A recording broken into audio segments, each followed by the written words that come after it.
எப்படி இன்னும் ஒரு வாரத்துல பிடிச்சிருவோன்னு சொன்னாங்க. வேற என்னத்த சொல்ல போறாங்க? இனி பிடிச்சி என்ன செய்யறது? போன உசுறு திரும்பியா வரப்போகுது? பாவம், இனிமே இந்த பொண்ணுக்கு யார் இருக்கா?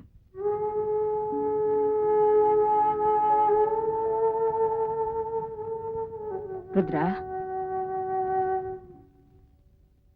உங்ககிட்ட ஒரு முக்கியமான விஷயம் தனியா பேசணும். என் கூட கொஞ்சம் வரியா?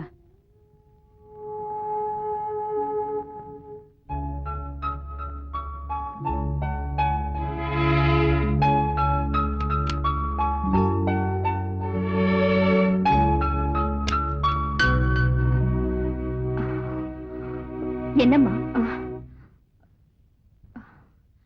சொல்லக்கூடாதுன்னு தான் இருந்தேன். ஆனா சொல்லாம இருக்க என் மனசு கேட்கல. நான் இப்ப உங்ககிட்ட சொல்ல போற விஷயத்த தயவு செஞ்சு நீ யார்கிட்டயும் சொல்லக்கூடாது. என்னம்மா விஷயம்? தைரியமா சொல்லுங்க.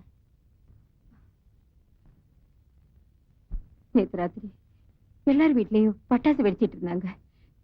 திடீர்னு துப்பாக்கி வெடிக்கிற சத்தம் கேட்டுச்சு. நான் என்னமோ ஏதோன்னு பயந்து பதறி போய் ஜன்னல் வழியா வெளியில பார்த்தேன். அப்போ உங்க வீட்டுல இருந்து 4 பேர் வெளியில வந்து கார்ல ஏறி ஓடி போயிட்டாங்க.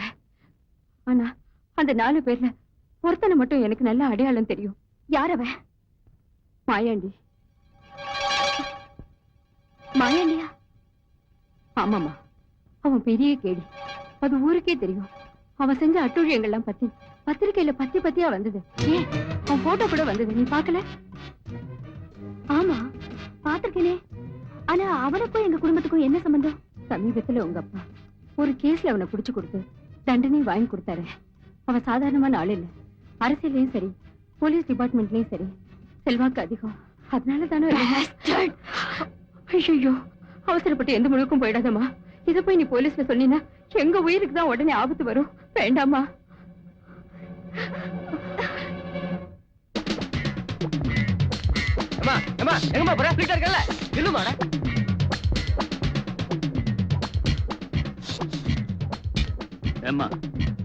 நீ எங்க டிபார்ட்மெண்ட் சேர்ந்த கோபாலோட பொண்ணு தானே? ஆமா சார். என் குடும்பத்தை அழிச்சவனை நான் கண்டுபிடிச்சிட்டேன் சார். அவன் யாருங்கிறதும் எனக்கு தெரிஞ்சு போச்சு. எப்படி தெரியும்? யார் சொன்னாங்க? சொன்னது யாரா இருந்தா என்ன விடுங்க, எனக்கு கரெக்டா தெரியும். அந்த கேடி மாயாண்டி தான் எங்க குடும்பத்தை கொலை பண்ணிருக்கான். என்ன சார் யோசிக்கிறீங்க? உடனடியா அவன் எங்க இருக்கான் என்னன்னு கண்டுபிடிங்க. கண்டுபிடிக்கிறது ஒண்ணும் பெரிய விஷயம் இல்லம்மா. அவன் இருக்கிற இடம் எனக்கு தெரியும். வா போலாம். கமான்.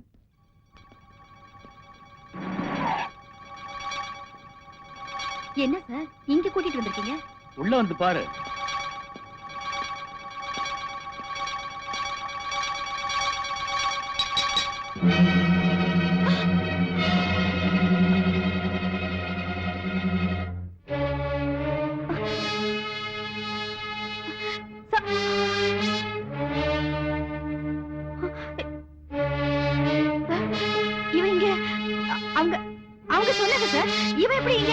கொஞ்சம் பொறுமையா பேசுமா. இவன் ஒரு மாசமா இந்த செல்லுக்குள்ளதான் இருக்கிறான். உனக்கு சந்தேகமா இருந்தா ஜெயில் ரெக்கார்ட்ஸ் போய் பாரு. சார் இல்ல சார், கண்டிப்பா ஏதோ தப்பு நடந்திருக்கு. சார் சொல்றத கேளுமா. இல்ல சார், இவன் தானே சொன்னாங்க. எனக்கு நல்லா தெரியும். ஆமா சார். இத பாருமா, ஊர்ல இந்த மாதிரி வதந்தியை கிளப்பி விட்டுட்டு வேடிக்கை பார்க்கறது சில பேருக்கு பொழுதுபோக்கு. நீ உன்னை குழப்பிக்காத. உன் குடும்பத்தை கொலை பண்ண கொலைகாரனை கூடிய சீக்கிரம் நான் கண்டுபிடிச்சு தரேன். வா.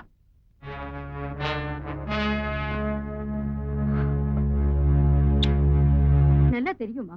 அவனை நான் என் கண்ணால பார்த்தேன். இல்லம்மா, அவன் ஜெயில தான் இருக்கான். இப்பதான் நான் அவனை பார்த்துட்டு வரேன். இருமா, நான் வாங்கிட்டு வரேன்.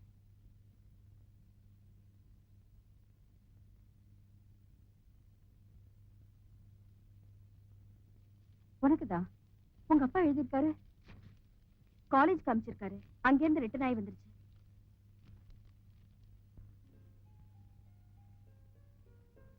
என்னம்மா, என்ன விஷயமா? முக்கியமானதா?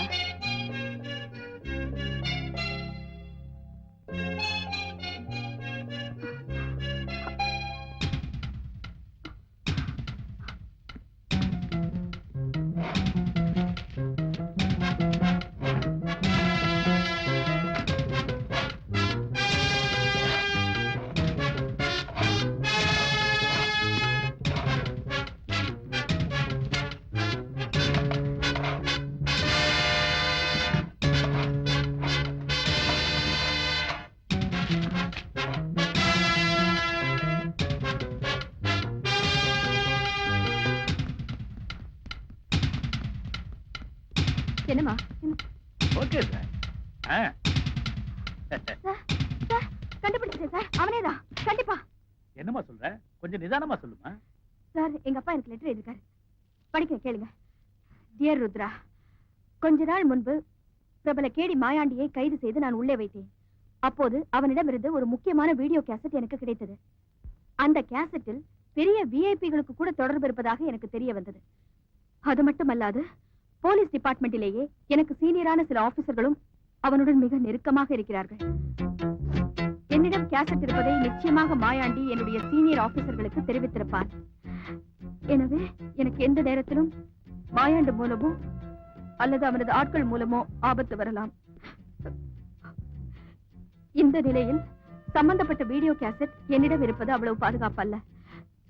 உன்னிடம் அதை அனுப்பினால் உனது நெருங்கின தோழியிடம் பாதுகாப்பாக வைக்க முடியுமா என்பதை உடனடியாக எனக்கு தெரியப்படுத்தவும். இந்த லெட்டர் வந்ததும் நான் வீடு பூராவும் தேடி இந்த கேசட் எடுத்தேன் சார்.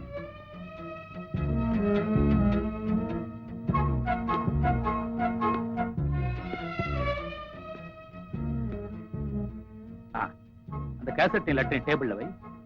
வை வைமா.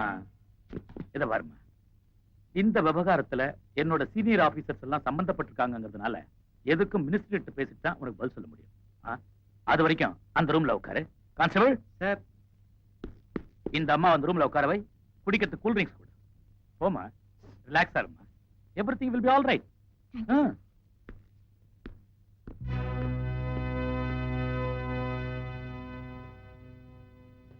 இப்படி உட்காருமா.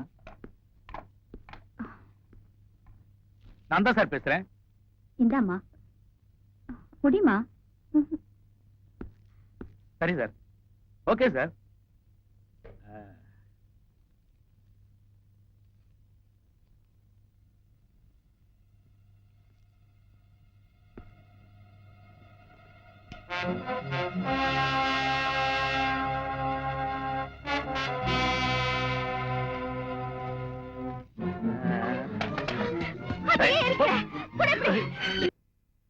நீயே ஒரு கிரிமினலா?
ஏய் இப்போ உன் உடம்பு நான் வேடிக்கை பார்க்க போறேன்.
இந்த வழக்கு விஷயமா நீ ஏதாவது சொல்ல விரும்புறியாமா?